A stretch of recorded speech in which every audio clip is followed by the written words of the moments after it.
fait de plus en plus chaud à Domanova. Plus on s'enfonce dans l'hiver, plus il fait chaud. J'espère que vous avez passé de bonnes fêtes de Noël, bonne messe de minuit, avec certainement partout dans vos paroisses des petits-enfants, des crèches vivantes, des processions, des fumières, des clochettes, des petits Jésus qu'on a embrassés, Jésus qu'on a vénéré. C'est toutes ces traditions. Je me rappelle que quand j'étais dans mon ermitage dans les Hautes-Alpes, et puis aussi surtout dans le Var, dans les Alpes du Sud, il y avait des crèches vivantes extraordinaires. Tout le monde se mobilisait dans nos paroisses, et c'était des paroisses de 800 habitants, mais il y avait 50-60 figurants, et c'était des adultes, c'était des adultes, c'était pas des enfants. Et vraiment, on s'y serait cru, quoi. C'était très beau. C'était très beau. C'est vrai que ici c'est catalan, c'est plus à l'ouest. On a moins le sens de l'Orient, vous savez, donc cette espèce de figuration extraordinaire par laquelle les chrétiens sont les nouveaux bergers, les nouvelles saintes familles, nouveau Joseph, nouveau Marie, Jésus, tout ça, c'est nous. D'ailleurs, toutes ces églises, évidemment, vous comprenez, le jour de Noël, on ne peut pas imaginer qu'elles ne soient pas bondées, quoi, c'est évident, c'est sûr. Alors, moi j'étais à Hobbs, n'est-ce pas, et à Hobbs, c'est un petit village, mais le jour de Noël, on était 1000, quoi. Il y avait d'autres petits villages comme ça, un peu plus grands quand même, avec 4-5 000 habitants, mais il y avait quand même comme ça une vingtaine de paroisses qui faisaient qui fêtaient Noël de cette manière. Je pense que tu restes dans toutes les paroisses. Moi, quand j'étais petit, c'était comme ça dans toutes les paroisses. Maintenant, c'est les enfants qui font. Bon. C'est moins drôle, mais surtout qu'ils savent pas trop faire. Alors, c'est charmant. Ouais. Bon, alors très bien. Nous célébrons la messe, comme j'ai célébré les 3 messes. Vous comprenez, j'ai célébré les 3 messes de Noël, celle de la minuit, celle de l'aurore et celle du jour. Bon, ce soir, je célèbre la messe de la Sainte Famille, du dimanche de la Sainte Famille, qui sera du reste avec les textes de la journée de demain exceptionnellement. Voilà. Ça tombe très bien parce que, après tout, vous voyez bien, Joseph, regardez dans l'évangile d'aujourd'hui, il y a eu finalement 5 apparitions d'anges à Joseph. La Sainte Vierge n'a eu qu'un seul, lui 5. 5, c'est quand même... c'est étonnant ça. Et puis, lève-toi. Égerte. On traduit aussi ressuscite. Égerte en grec, vous voyez, ressuscite.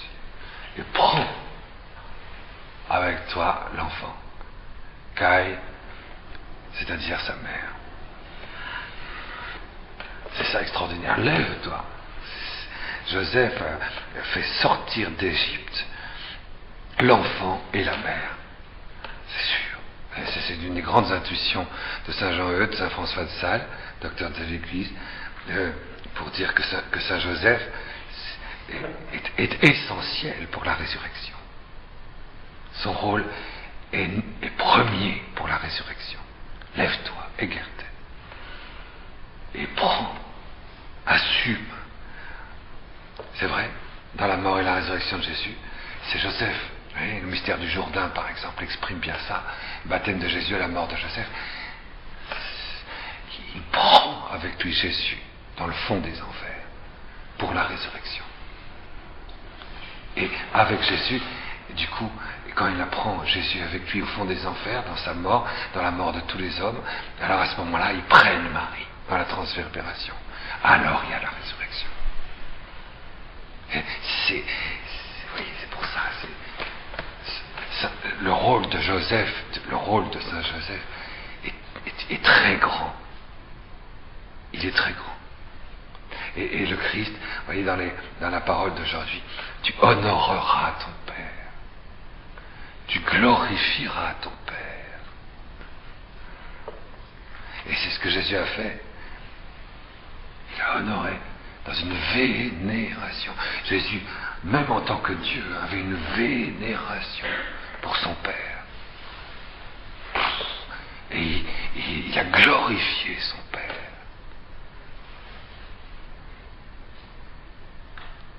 C'est-à-dire sa mère. C'est l'évangile de saint Matthieu, ça, vous voyez. Alors, nous, vous comprenez que c'est sur ces bases-là, c'est sur les bases de la très sainte Trinité glorieuse que nous lisons l'Apocalypse. C'est sur cette base-là. Voilà la clé de David. La clé de David. Le royaume de Dieu est un royaume qui s'inscrit dans l'humanité tout entière à partir de la Trinité glorieuse et incarnée. Et Joseph, qu'est-ce que vous voulez, il est très semblable à nous. Hein?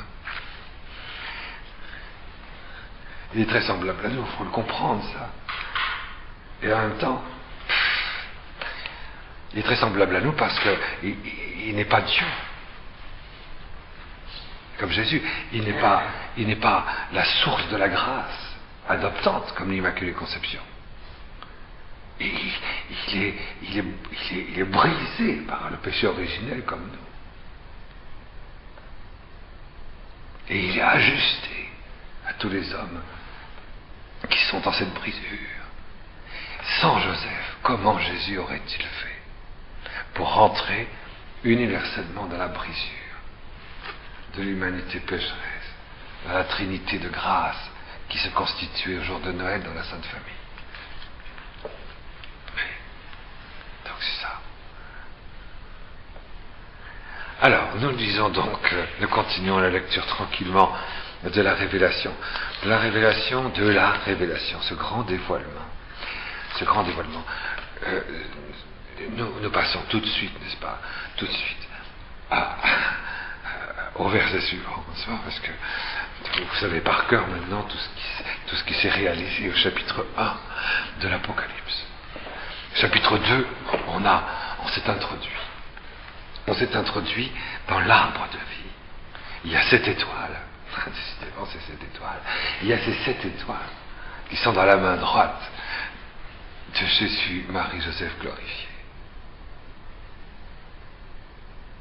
Et ces 7 étoiles, c'est l'absolution glorifiée. C'est curieux ça. Et nous pouvons entrer ensemble et lire et entendre l'Apocalypse parce que la main droite de Jésus, Marie, Joseph, c'est-à-dire l'acte de fécondité de la famille glorieuse, engendre en nous, dans notre corps spirituel, un nouveau regard, une possibilité de voir la béatitude de l'Apocalypse.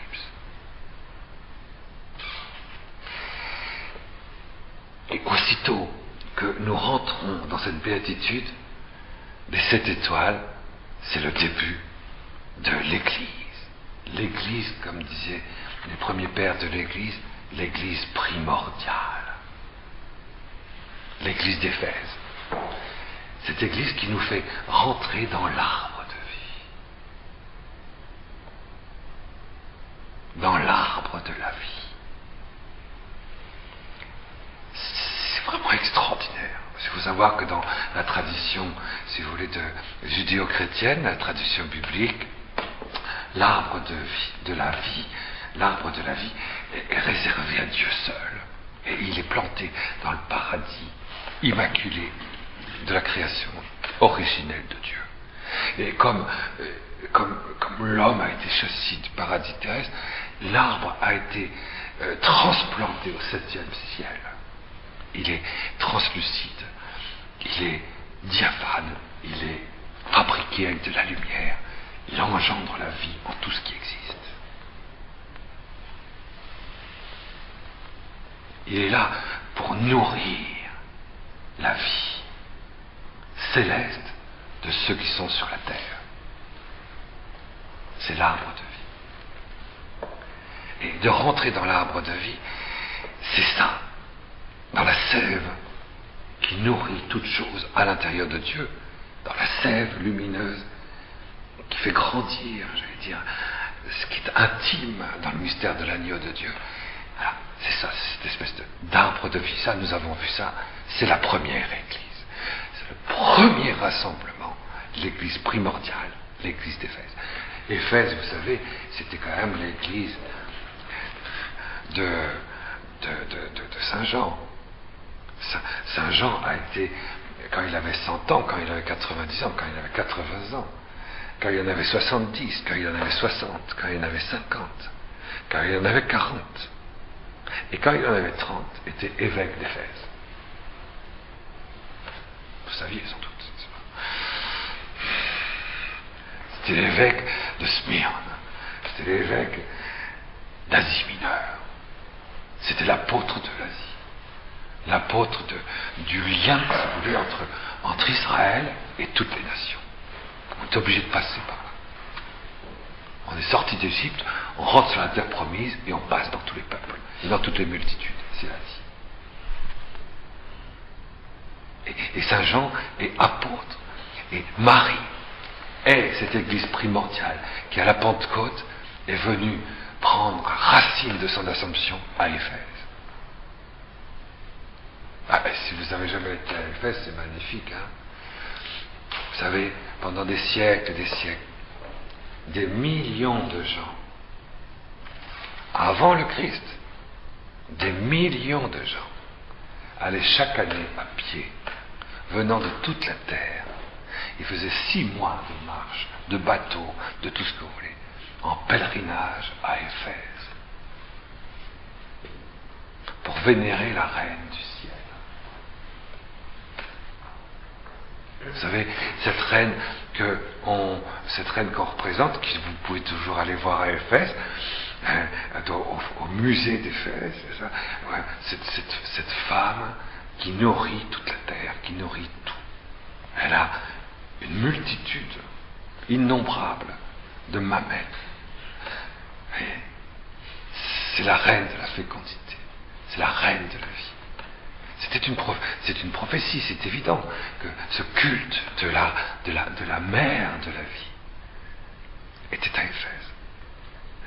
C'était une prophétie, vous le savez très bien, que toutes les religions, toutes sans exception, ont prophétisé le Christ, ont annoncé la Vierge, la Reine et la Mère.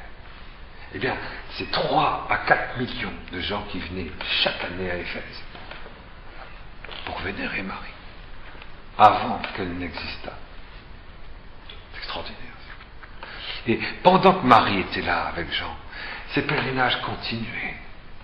Et ces millions de gens, chaque année, qui venaient vénérer Marie alors qu'elle était là à 1,5 km.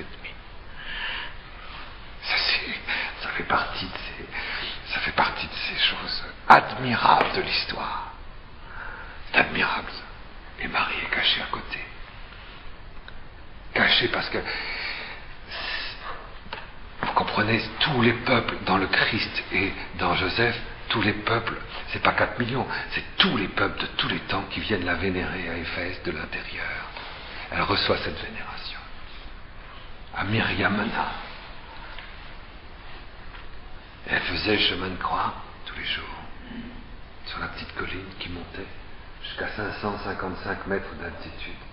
Et quand vous monterez sur cette colline, vous verrez de l'autre côté la mer Égée, un bleu extraordinaire, un des plus beaux paysages du monde, en simplicité. Si vous voulez, c'est un peu comme le paysage de Galilée, où on voit, sous certains angles de vue, lorsqu'il est très très très bleu, le lac de Galilée, mais le lac de Galilée est devenu immense. Sans horizon. Et Marie a vécu là. Marie a vécu là avec Saint Jean. Et c'est là que l'église d'Éphèse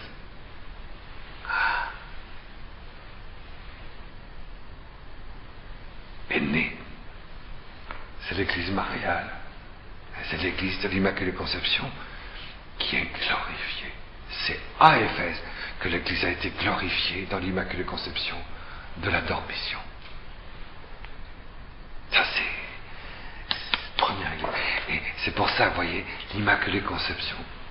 Joseph glorifié, Jésus glorifié. Joseph prend l'enfant et ils prennent la mère. Ils prennent l'Immaculée Conception dans cette gloire. Alors c'est l'arbre de la vie. C'est l'acte. À ce moment-là, l'acte de l'Église va commencer. Voilà, la seconde Église, la deuxième Église, cette poussée de l'Église, l'Église qui va surgir de là, dans la deuxième Église, voyez, c'est l'Apocalypse, voyez ça. Parce que de la première Église, il faut comprendre ce qu'est l'Église, substantiellement, dans sa sève, dans son cœur, dans sa source, toujours actuelle. Et elle le sera toujours. C'est l'arbre de la vie. Et il fallait que Marie passe jusqu'au 7e siècle de l'arbre de la vie pour emporter la source paradisiaque, pour la glorifier, pour l'emporter dans son cœur et qu'elle soit glorifiée dans la Sainte Famille glorieuse pour irriguer la seconde Église. Et c'est ce que révèle l'Apocalypse. L'être à la deuxième Église. Alors, on va le lire, hein. C'est beau ça, parce que, surtout dans les jours de Noël, parce que dans les jours de Noël,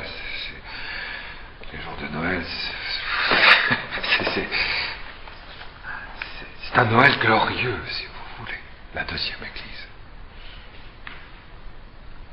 C'est un Noël glorieux.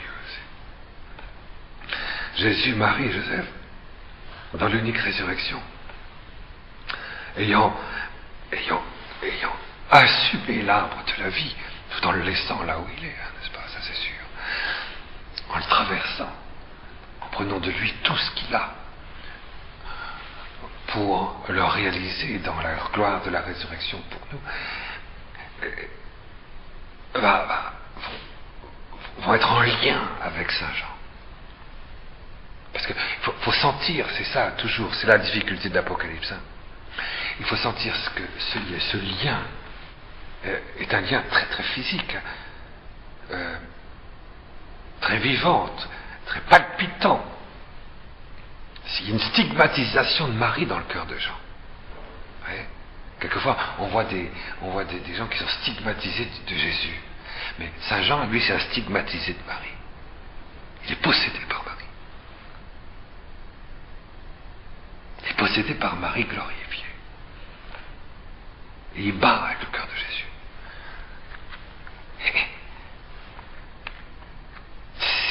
Alors, du coup, il y a ce lien, parce qu'il y a la Sainte Famille glorieuse, et la crèche de la Sainte Famille glorieuse, c'est Saint Jean, sur la terre. Le rôle que Jean a joué dans l'histoire de l'Église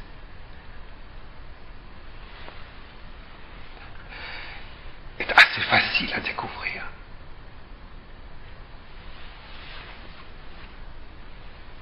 Il est vraiment le lieu du jaillissement de la grâce de Noël, mais d'un Noël où Jésus naît dans la gloire. Et la crèche de l'Église, c'est Saint Jean. Il est seul à vivre ça. Trouvez quelqu'un d'autre, vous verrez. Il est seul à vivre ça. À cette époque-là. Nous, on vit ça sans aucun problème. C'est notre vie normale, ça. Mais pour Maniché, Simon le magicien, Nicolas, les Nicolaïtes. Alors écoutez, et c'est pour ça qu'il y a eu tellement de martyrs, parce qu'ils sentaient bien qu'ils ne vivaient pas, alors du coup il fallait qu'ils soient martyrs. Hein. Mais Jean n'est pas martyr. Parce qu'il touche le mystère du lien de l'alliance du ciel et de la terre. Et il faut qu'il reste. C'est ce que Jésus a dit. Il faut qu'il demeure jusqu'à mon retour.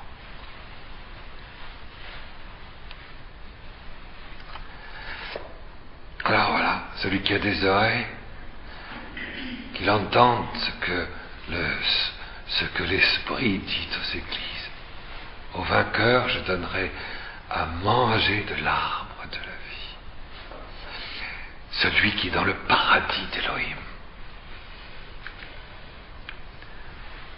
À l'ange de l'église de Smyrne, écrit: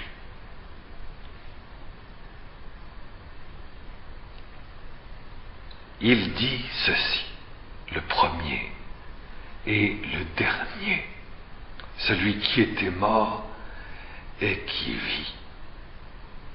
Je connais de toi le tourment, l'humiliation, la pauvreté, mais tu es riche.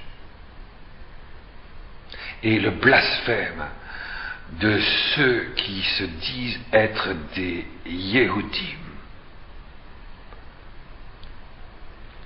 alors qu'ils ne sont que l'assemblée du Shatan. Les Yehudim, c'est le contraire des Goïm. La synagogue de Satan. Ne frémis pas de ce que tu vas souffrir. Voici, regarde, vois, ici, le diable va jeter certains d'entre vous en prison pour que vous soyez éprouvés. Vous aurez des jours de tourment. 10 jours. Adhère jusqu'à la mort. Crois jusqu'à la mort. Et je te donnerai la couronne de la vie. Celui qui a des oreilles, qu'il entende ce que l'Esprit dit aux églises. Le vainqueur ne souffrira certes pas le malheur de la seconde mort. Smyrne, vous voyez, c'est l'église des martyrs. C'est l'église des martyrs. C'est l'église, si tu vides l'arbre de vie, alors tu es vidé de ta vie terrestre. Ta vie terrestre n'a plus aucune signification. Et donc, tu te débarrasses de ta vie terrestre pour vivre de ta vraie vie. Et c'est le témoignage de l'Église, ça. Le témoignage de l'Église, le témoignage des membres vivants de la famille glorieuse et vivante de Jésus, Marie, Joseph, de la Jérusalem, de la véritable, des véritables Yehudim. C'est de vivre comme les fils de Dieu. Ce ne sont pas des fils du Satan, vous voyez. Ce ne sont pas des fils de Satan. Ce n'est pas un rassemblement de gens qui sont sous l'influence de l'esprit de du prince de ce monde. Et ceux qui restent sous l'influence de l'esprit de ce monde, l'Apocalypse l'appelle la synagogue de Satan. Aujourd'hui, on dirait la pieuvre noire.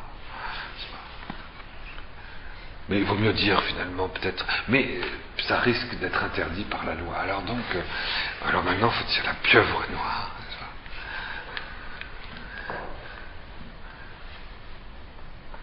C'est comme ça. Et vous voyez ce lien qu'il y a entre la lutte contre la gnose, l'ésotérisme, celle qu'on trouve dans les ateliers. Et on monte au sommet et on s'aperçoit qu'il y a ce refus d'être un Yehudim véritable, un juif véritable. Le juif véritable, c'est le fils de David, c'est Joseph. Nous sommes brisés, c'est vrai. Nous sommes pauvres. Nous sommes dans le tourment. Mais nous ne connaissons pas la seconde mort. Parce que dans l'arbre de vie, nous ne pouvons pas mourir. Nous sommes pris par le péché originel, c'est vrai.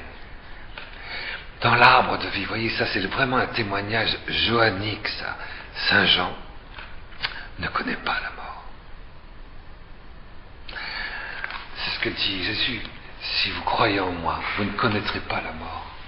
Vous vous rendez compte, mettez-vous à la place des gens de l'époque qui ont vécu à l'an 100, en l'an 150.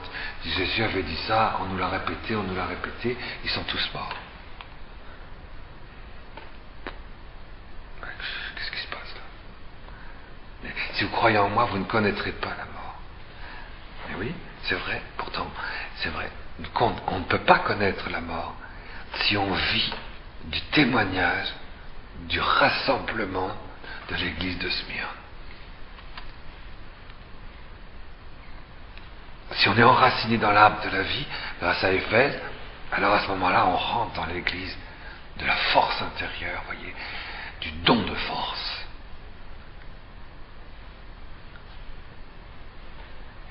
Don de force, c'est ça. L'Esprit Saint nous est donné. Saint Jean, vous le savez, on ne le voit plus, il ne circule plus. C'est vrai. Vous n'avez jamais serré la pince à Saint Jean. Si vous avez serré la pince, écrivez-nous, ça nous intéresse, n'est-ce pas? Bon. Il y a des gens qui disent, certains gnostiques qui disent, oui, non. Et Saint Jean, à un moment donné, il s'est présenté devant ses disciples, il avait 100 ans passés, il s'est présenté là, à pas beaucoup plus que 150 mètres de l'endroit où était vénérée la reine, qui avait été idolâtrée de la fécondité.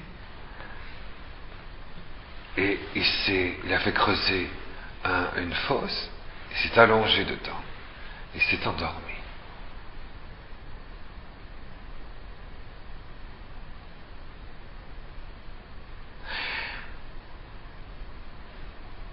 Ils l'ont laissé le soir et dit, demain vous ferez les prières.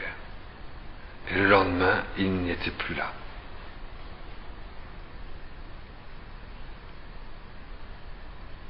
Saint Jean n'a pas connu la mort. C'est dans l'Évangile. Si je veux qu'il demeure vivant jusqu'à mon retour. Saint Jean n'a pas connu la mort, il a connu une dormition. Oui. C'est curieux ça. Ça ne fait pas partie du credo, mais c'est la tradition de l'Église. C'est intéressant quelquefois la tradition de l'Église, vous savez. L'Église, elle ne se trompe pas, dans sa tradition, elle ne se trompe pas. Sa tradition est toujours restée vivante. Qu'on est allé à Éphèse. Et donc, moi j'y suis allé, bien sûr, vous irez aussi, c'est trop beau. C'est une des plus belles basiliques qui ait jamais été construite dans l'histoire de l'humanité, c'est la basilique de Saint-Jean-Éphèse. Bon, maintenant, elle est en ruine. Mais c'était plus beau que le temple de Jérusalem. C'est extraordinaire, ce temple. Extraordinaire. C'est quand même là qu'il y a eu les premiers conciles de l'Église. Où on a proclamé le dogme de Marie, Mère de Dieu. Et de la divinité du Christ. Et donc Saint Jean, il s'est endormi là, c'est là. Et puis, quelques heures après, comme pour Marie, son corps avait disparu. Et je peux vous dire que strictement personne n'a emporté son corps. Que personne ne me fasse la blague. On la connaît. On connaît le truc. Bon. Et donc Saint Jean, il n'est pas mort. Nous-mêmes, vous voyez, regardez, nous-mêmes, si nous parvenons au mariage spirituel, ce que veut nous faire vivre le message aux 7 églises, cette annonciation, vous voyez, Marie a eu une annonciation de l'ange Gabriel, Saint Joseph 5 et nous 7. C'est pour nous faire rentrer dans le mariage spirituel de manière qu'il y ait un lien vivant dans la mise en place de notre corps spirituel venu d'en haut. Et quand le corps spirituel venu d'en haut s'installe et est en croissance biologique, spirituelle dans notre corps psychique, qui est notre corps terrestre, nous ne pouvons pas connaître la mort. Il faut 10 ans pour la mise en place du corps spirituel.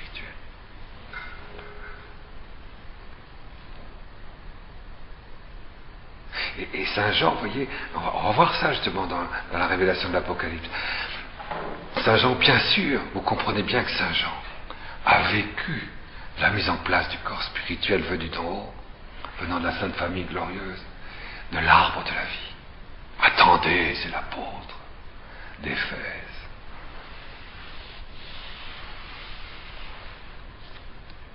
Et il faut qu'il demeure jusqu'au retour du Christ. Et vous voyez, bon, on en a un signe, si vous avez déjà assisté à la mort d'un saint, de quelqu'un qui est arrivé au mariage spirituel, qui est arrivé jusqu'à la 7e demeure de l'union transformante, expliquée par Saint Jean de la Croix, Sainte Thérèse d'Avila.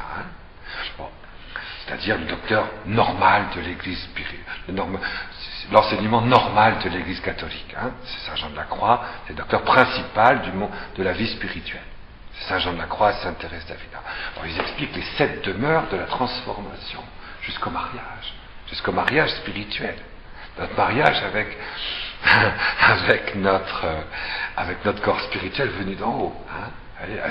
C'est-à-dire avec le corps qui fait qu'on est un membre vivant, physiquement aussi, de Jésus vivant. Bon, si on arrive jusqu'au mariage spirituel, comme moi, sans doute aussi, vous aussi, je suppose, avez vu des gens comme ça, n'est-ce pas? Eh bien, quand ils s'endorment, avant de s'endormir, quand ils sont là, ou alors ils sont déjà dans le coma, mais ils se réveillent, ils ouvrent leurs yeux, leur visage s'illumine.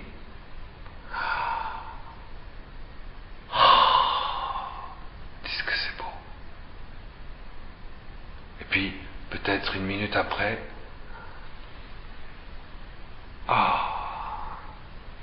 ils sont partis.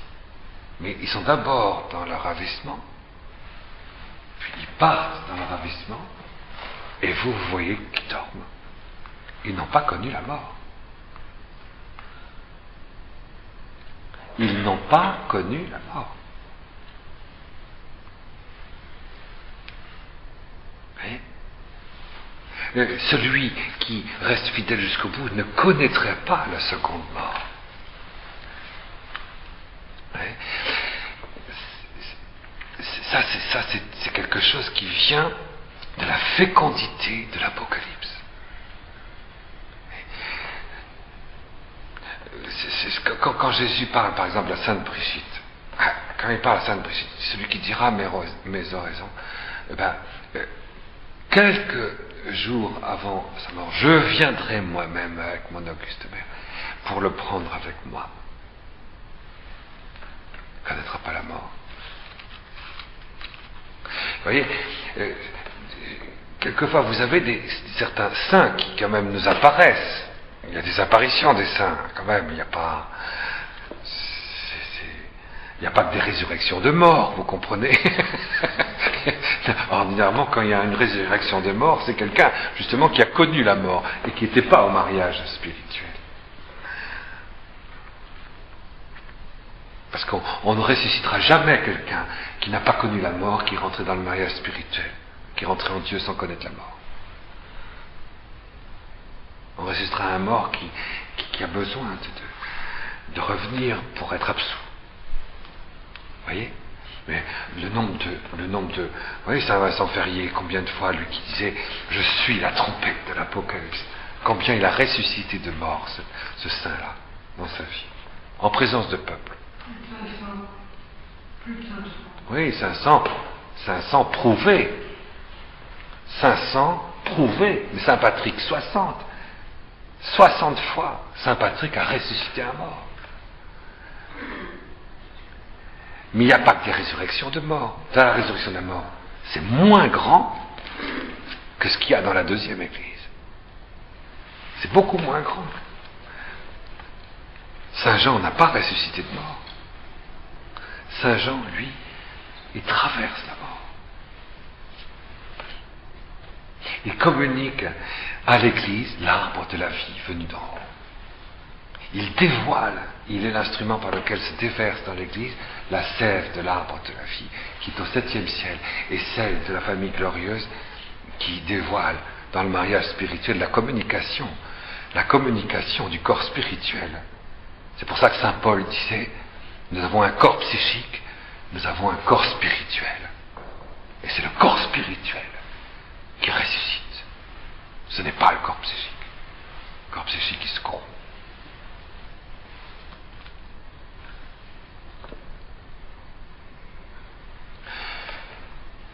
Cette histoire de seconde mort est très importante, vous voyez, c'est très important.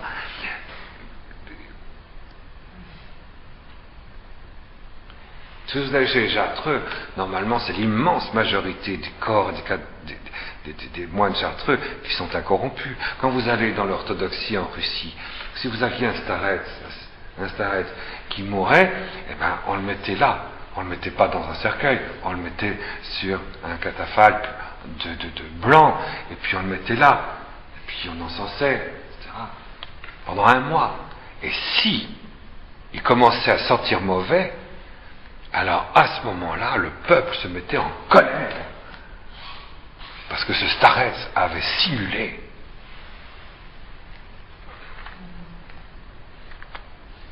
C'est la tradition chrétienne, ça.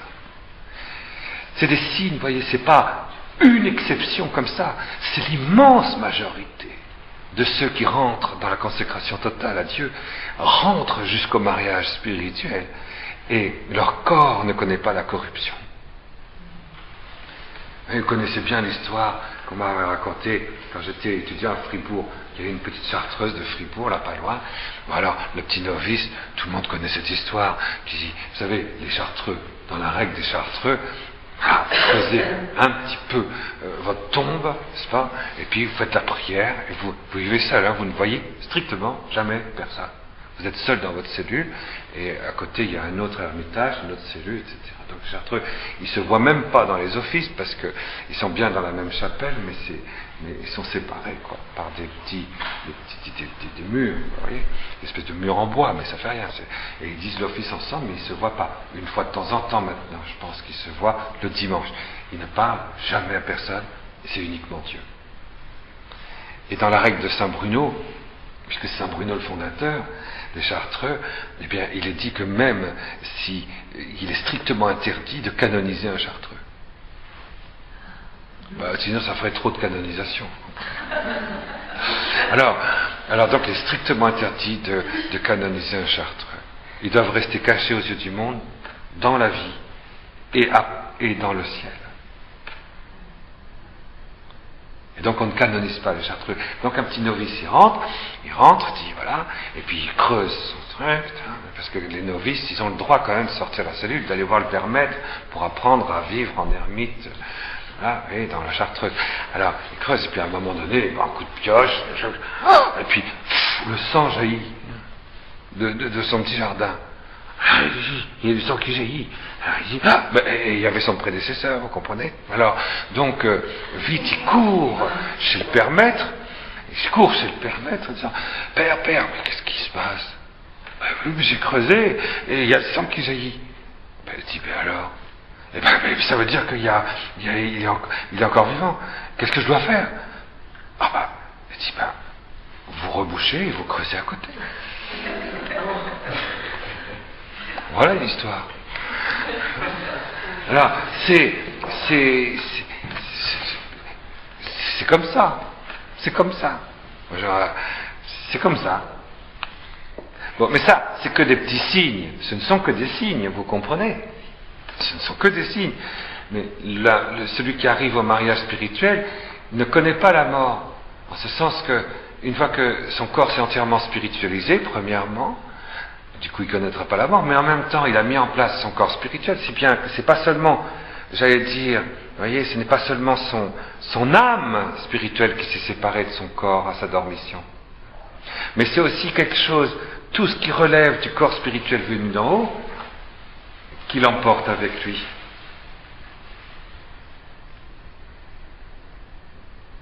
Vous comprenez? Il laisse seulement les éléments physiques et biologiques de son corps psychique et de son corps spiritualisé, mais son corps spirituel venu d'en haut, venu de la Sainte Famille glorieuse, venu des 7 étoiles, celui-là est là. Et quand il meurt, ça se passe comment? Vous voulez savoir comment ça se passe? C'est génial. Vous êtes en train de mourir, c'est pénible de mourir, hein, c'est vrai. c'est pénible, ça c'est vrai. Il y a quelque chose de très pénible, hein. Ça c'est tout à fait exact, hein. Ça, je ne le nie pas.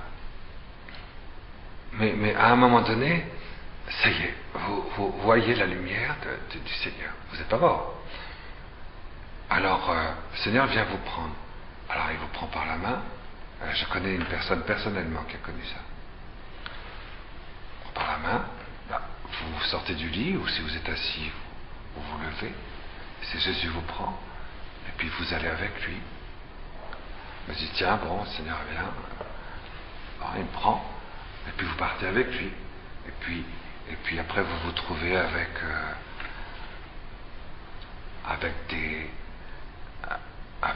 des saints que vous avez connus sur la terre, mais qui sont déjà partis. C'est à ce moment-là que vous réalisez, mais dis donc, c'est pas un rêve, je me touche, je suis corps spirituel, je me touche. Et vous vous retournez et vous voyez que votre cadavre est là, sur la chaise. Vous n'avez pas connu la mort.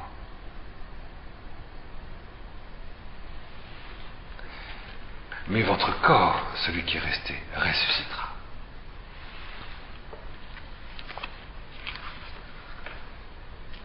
Ça, c'est un chrétien, ça, vous voyez. C'est l'église de Smyrne. Nous témoignons que la mort n'a sur nous aucun pouvoir. L'église, c'est l'église de Smyrne. Le corps mystique du Christ. Nous sommes les membres vivants du corps mystique vivant de Jésus vivant. Et donc nous témoignons que la mort n'a sur nous aucun pouvoir. Nous témoignons par le martyr. Martyrios Christus. Le témoignage de Christ. La mort ne nous fait pas peur. La mort est une lumière pour nous. La mort est une séparation dans la lumière. La mort est une pénitence. Mais la mort n'est pas une seconde mort. Et c'est l'esprit de force. Vous voyez, quand la force du Saint-Esprit, cette unité, Jésus, Marie, Joseph glorifiés, cette unité d'où procède le Saint-Esprit dans leur chair glorifiée, rentre en nous, dans notre cœur, dans toutes nos cellules, pour engendrer de nouvelles cellules qui viennent de cette lumière venue d'en haut. À ce moment-là, le corps spirituel se met en place en nous. Et nous faisons partie du corps mystique de la Jérusalem spirituelle. Et nous sommes de véritables Yehudim.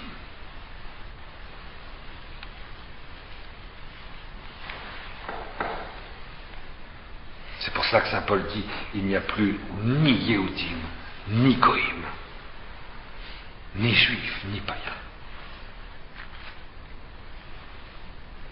Et notre corps vient du fils de David. C'est comme ça. Vous voyez? Alors voilà. Si tu vis pas ça, alors à ce moment-là, eh ben, tu es un hypocrite, un menteur. Un menteur.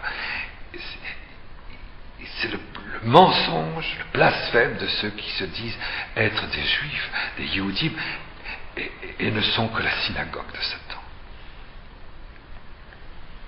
Vous voyez, tu souffres, tu es humilié, tu es pauvre, tu es tourmenté. On va jeter certains d'entre vous en prison pour vous mettre à l'épreuve.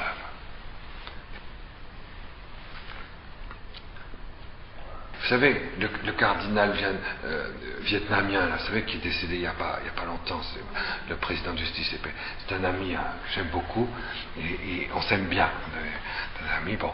Et alors, il me disait, moi, quand les geôliers m'ont mis en prison, ils m'ont enfermé dans une espèce de tonneau. Vous voyez, une espèce de tonneau, comme ça. Alors j'étais là comme ça dans le tonneau pendant 10 ans, hein, pendant 5 ans, et puis après, bon, et le soleil tapait dessus. Il y avait jusqu'à 40, 50, 60 degrés dans le tonneau. Dans cette espèce de... Et puis il le sortait de temps en temps, et puis il le tapait, etc. Bon, cardinal Tondo. Bon, il est mort, je crois, il y a un an. Nous avons célébré ensemble la messe pour le mariage de mon neveu. Mais il disait, les plus grands moments d'intimité, les plus grands et d'amour pour mon prochain, ça a été avec mes geôliers. Avec des fils de fer barbelés, je réparais leur ceinture. Je leur expliquais certaines choses, je leur apprenais à écrire, Et on est devenus amis. Et il expliquait tout ce qui se passait dans ces espèces de tonneaux, là. Il n'est pas mort, bon. Mais pour lui, la vie, c'était la vraie vie. C'était la vraie vie. Après, c'est devenu un des plus grands princes de l'Église, vous voyez. Bon, alors, à l'Église de Pergame, à l'ange de l'Église de Pergame. Et Pergame, c'était une ville en Asie mineure où il y avait des plantations, etc., de tisses, et où on faisait du papyrus, etc. Donc Pergame, c'était vraiment la ville d'Asie mineure où il y avait le plus de livres de toute la région. Et c'est de là d'ailleurs qu'on faisait des parchemins qui partaient à Alexandrie, vous vous rappelez, donc la plus grande bibliothèque du monde. Donc Pergame, c'était vraiment la ville d'Asie mineure qui était la ville des livres, des savants, des gens qui lisaient. Alors, à l'ange de l'église de Pergame écrit, il dit ceci, celui qui a le glaive à double tranchant, aiguisé à double tranchant. Je sais où tu habites, là où se trouve le trône de Satan, le trône de Satan. Mais tu tiens ferme à mon nom, sans renier ta foi en moi. Même au jour d'Antipas, mon témoin, celui qui adhère à moi, tu es chez vous, là où Satan habite.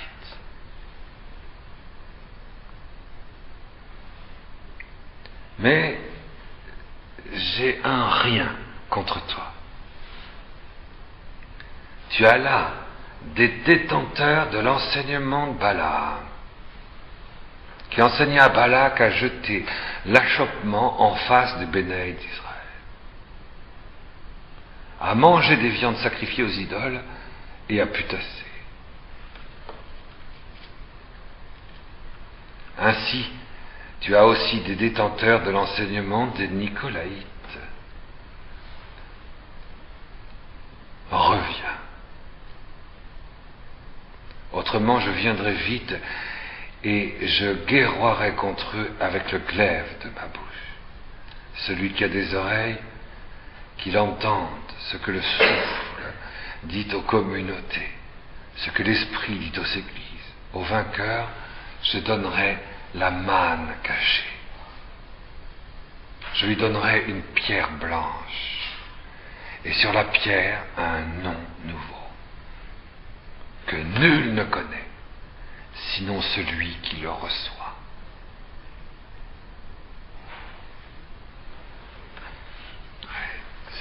C'est beau la lettre de cette Église. C'est toute la révélation. C'est bien sûr pour la mise en place du témoignage et de la force venue jusque dans la chair et le sang, c'est certain. Mais c'est pour découvrir notre inscription dans le livre de la vie et le nom qui est inscrit et qui est le nôtre et que nous sommes seuls à connaître et que pourtant nous ne connaissons pas. Vous savez, notre nom a été inscrit sur le livre de la vie le jour où le Christ a participé à notre conception dans le sein de notre mère et nous a fait dire oui à notre mission sur la terre et à notre mission au ciel. Parce qu'au ciel, nous aurons une mission.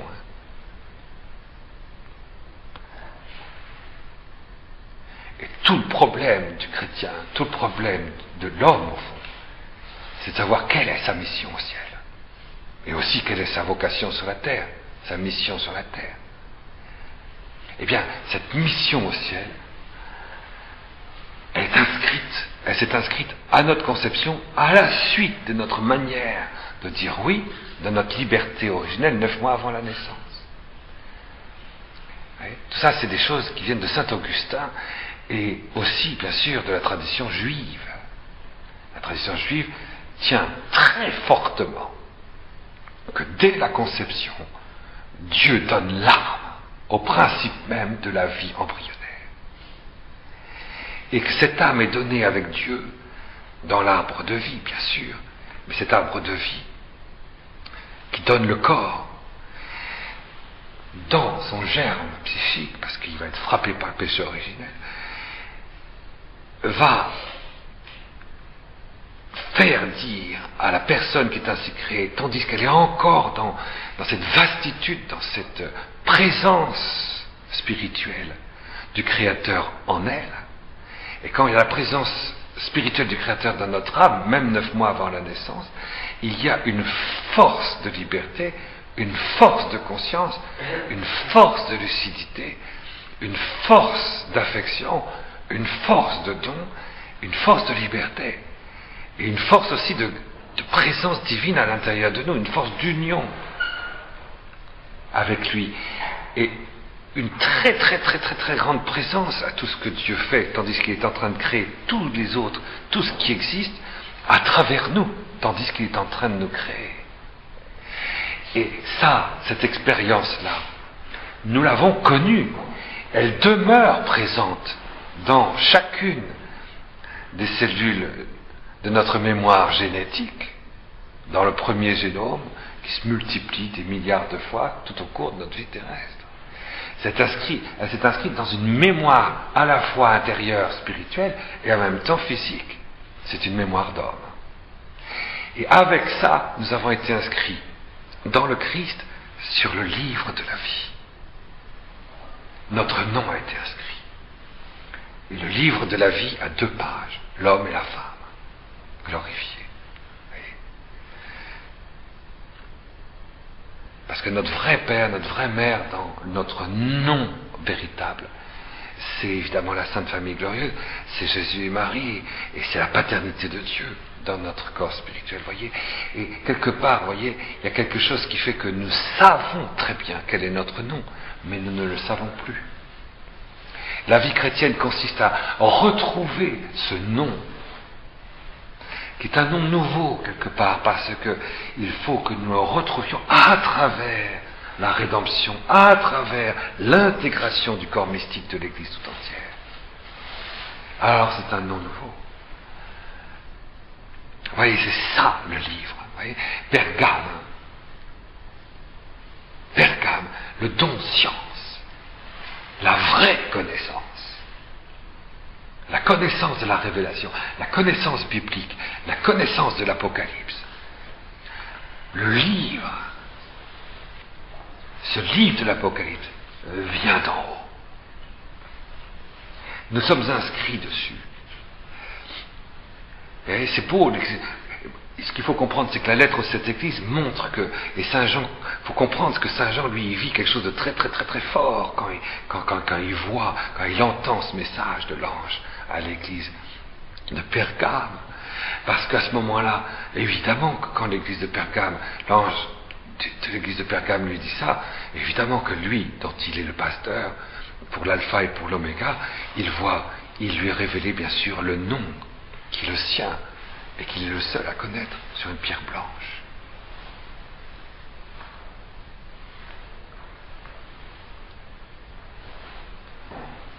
Et ça, c'est notre nourriture. C'est notre manne cachée. C'est ce qui nourrit notre connaissance. Cette manne, vous voyez, la manne, elle descend du ciel. Notre nom, notre corps spirituel, notre mission au ciel, et donc notre mission sur la terre vient du ciel. Et ça, c'est quelque chose d'extraordinaire, de comprendre que l'Église trouve sa mission, nous qui en sommes les membres vivants, venons chacun de ses membres du ciel. Ça donne quelque chose de très très très fort. C'est ça l'esprit de science. L'esprit de sagesse, Église d'Éphèse. L'esprit de force, l'église de Smyrne, l'église de science, le don de science, l'église de Pergame. L'église, elle est emportée de l'intérieur par le Saint-Esprit qui cherche l'incarnation dont vit le Verbe de Dieu dans sa chair glorifiée. Il cherche à s'incarner, à incarner sa présence d'amour et sa mission éternelle d'amour dans le corps de l'Église de la Jérusalem glorieuse. Et c'est ça la vraie connaissance.